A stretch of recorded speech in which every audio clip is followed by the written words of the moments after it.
Bismillahirrahmanirrahim. Teman-teman semuanya, ini adalah suatu kisah yang tentunya ini sangat membantu teman-teman semuanya nanti untuk menunjang di salah satu tempat kerja yang nanti akan ditempati di Korea Selatan nanti. Nah, kejadian ini bermula di tahun lalu ya. Jadi ada salah satu teman kita yang dari Indonesia. Biasanya itu memang ada beberapa perusahaan gitu ya, yang mana tidak mengedepankan bahasa. Yang penting bisa kerja udah, untuk ngomong ya seadanya aja. Ada yang seperti itu, bahkan banyak juga yang mana tidak menggunakan bahasa Korea karena terlalu banyak orang Indonesia, jadi pakai bahasa Indonesia. Yang penting ada seniornya di situ, udah tinggal duduk manis, nanti akan diarahkan sama seniornya. Berbeda dengan di tempat kerjaku, ini kejadiannya adalah salah satu teman kita yang masuk di tempat kerjaku, bekerja sekitar ada mungkin 5 bulan atau 4 bulan ya lebih, itu di resign dari sajangku itu di tempat kerja, tidak mau memperpanjang kontraknya atau disuruh pindah ke tempat kerja yang lain kayak gitu ya, atau dipecat lah ya kayak gitu. Itu faktor utamanya adalah karena komunikasi. Jadi di beberapa perusahaan itu ada yang namanya kita head to head ya, atau langsung ketemu dengan atasan langsung, jadi tanpa melalui teman kita senior orang Indonesia. Kalau di tempat kerjaku seperti itu, jadi langsung sama mandornya atau sama bujang dimnya, sama panjang dimnya, jadi langsung ya.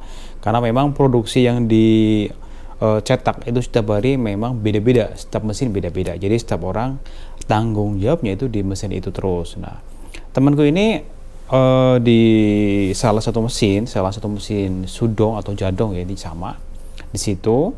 Nah, kemudian itu mesinnya sering rusak.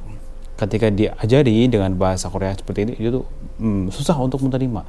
Ini karena miskomunikasi atau keterbatasan bahasa. Jadi miskomunikasi, disuruh ini kemudian malah ngelakuin ini. Jadi beberapa produk ya atau barangnya itu banyak yang rusak. Oke, well akhirnya itu mau lama-lama dan bukan akhirnya disuruh untuk pindah pabrik atau dipecat ya waktu itu. Jadi sempat terjadi beberapa argumen juga waktu itu. Soalnya apa? Soalnya nyari orang itu kan nggak mudah ya, apalagi kalau memang nyarinya asal sih banyak banget, tapi nyari yang bener-bener satu pinter, bahasanya bagus, kerjanya cekatan, satu nggak mudah. Nah, ini mungkin ya untuk teman-teman semuanya yang mohon maaf ya, yang keterbatas bahasa. Ini nanti meskipun sudah lulus ujian F-Topik, lo gelombang 1, gelombang 2 maupun gelombang 3, itu nanti pas di sana itu harus belajar lagi. Karena tentunya berbeda. Bahasa yang rekan-rekan semuanya pakai di ujian itu ketika praktek di sana itu tentunya agak butuh adaptasi ya. Karena orang Korea itu ngomongnya cepet, apalagi kalau di pabrik ya, pas musim panas, situasi lagi panas, barangnya pada rusak, ngomongnya cepet banget. Jadi nyuruh ini harus pas, misalnya disuruh ambil palu malah ambilnya obeng, suruh ngambilnya ini kayak gitu. Jadi memang seperti itu. Nah, ini pentingnya pentingnya bahasa di salah satu tempat kerja. Beruntung lah kalau teman-teman semuanya memang mohon maaf ya yang bahasanya itu udahlah, yang penting udah di Korea udah, nanti nyari pabrik ya nggak usah ini banget.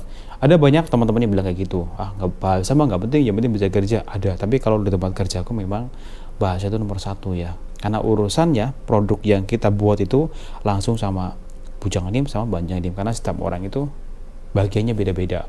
Jadi temanku itu ya satu orang kemudian disuruh berhenti cari tempat kerja yang lain karena itu nggak bisa berbicara. Makanya saya tanya juga, dulu bekerja di pabrik apa, kok nggak bisa bahasa sama sekali gitu kan. Bahasa bisa, cuman ketika ngomong itu kayak ada kurang keberanian, jadi kayak kurang pede ngomong gitu loh. Ya mungkin kalau mandornya ngomong atau sajangnya ngomong itu paham, tapi ketika pengaplikasian atau pengucapannya itu kadang nggak bisa kayak gitu. Ini banyak ya, ini orang ngomong apa aku tahu, tapi kalau kita mau ngebales itu yang susah itu ya, seperti itu. Itu makanya setidaknya bisa ngomong lah. Syukur-syukur setiap kita ngomong itu di belakang itu ada tambahan bahasa-bahasa formal ya, jangan pakai bahasa informal karena tentunya itu juga sangat mempengaruhi juga. Itu di tempat kerjaku ini, makanya bahasa itu sangat penting. Beruntung kalau misalnya yang punya asumsi ngapain belajar bahasa, yang penting bisa kerja, itu juga ada yang seperti itu. Misal di pabrik peleburan, kalau di pabrik peleburan itu biasanya yang penting bisa kerja deh. Tapi kalau di tempat kue, sacul, CNC itu kan langsung ya, settingannya beda, itu bahasa sangat diperlukan sekali. Oke, itu adalah sedikit pengalaman pentingnya bahasa. Jangan sampai ketika rekan-rekan semuanya masuk dalam salah satu sektor industri, bekerjanya itu berat, kurang nyaman gitu ya. Kalau biasanya kita dapat bekerja itu ya satu nyaman, bisa bertahan lama di situ, terus tentunya juga tidak membahayakan resiko untuk fisik kita, misalnya di pabrik yang danger gitu, yang berbahaya seperti itu. Jadi mulai hari ini teman-teman semuanya saya sarankan untuk lebih lagi untuk memahami belajar bahasa, terutama di bagian komunikasi ya, karena yang dipelajari di sini ketika praktek di sana itu biasa berbeda, butuh waktu adaptasi sekitar 1 tahun lah atau 6 bulan lah, itu paling cepat ya, itu nanti bisa memahami cepat. Ada banyak shelter di daerah itu untuk melatih rekan-rekan semuanya dalam berkomunikasi dengan baik dengan sajangan tim ataupun dengan lingkungan sekitar sahabat semuanya. Nah, itu adalah pentingnya bahasa. Jangan sampai hal itu terjadi ke teman-teman semuanya. Sudah bekerja di pabrik yang enak, bagus, nyaman, tiba-tiba di-cut ya, diputus kontrak kayak gitu. Nah, terima kasih. Mari kita belajar pelan-pelan mulai hari ini dan kedepannya. Semoga teman-teman semuanya bisa nyaman lah ya di tempat yang tentunya diharapkan.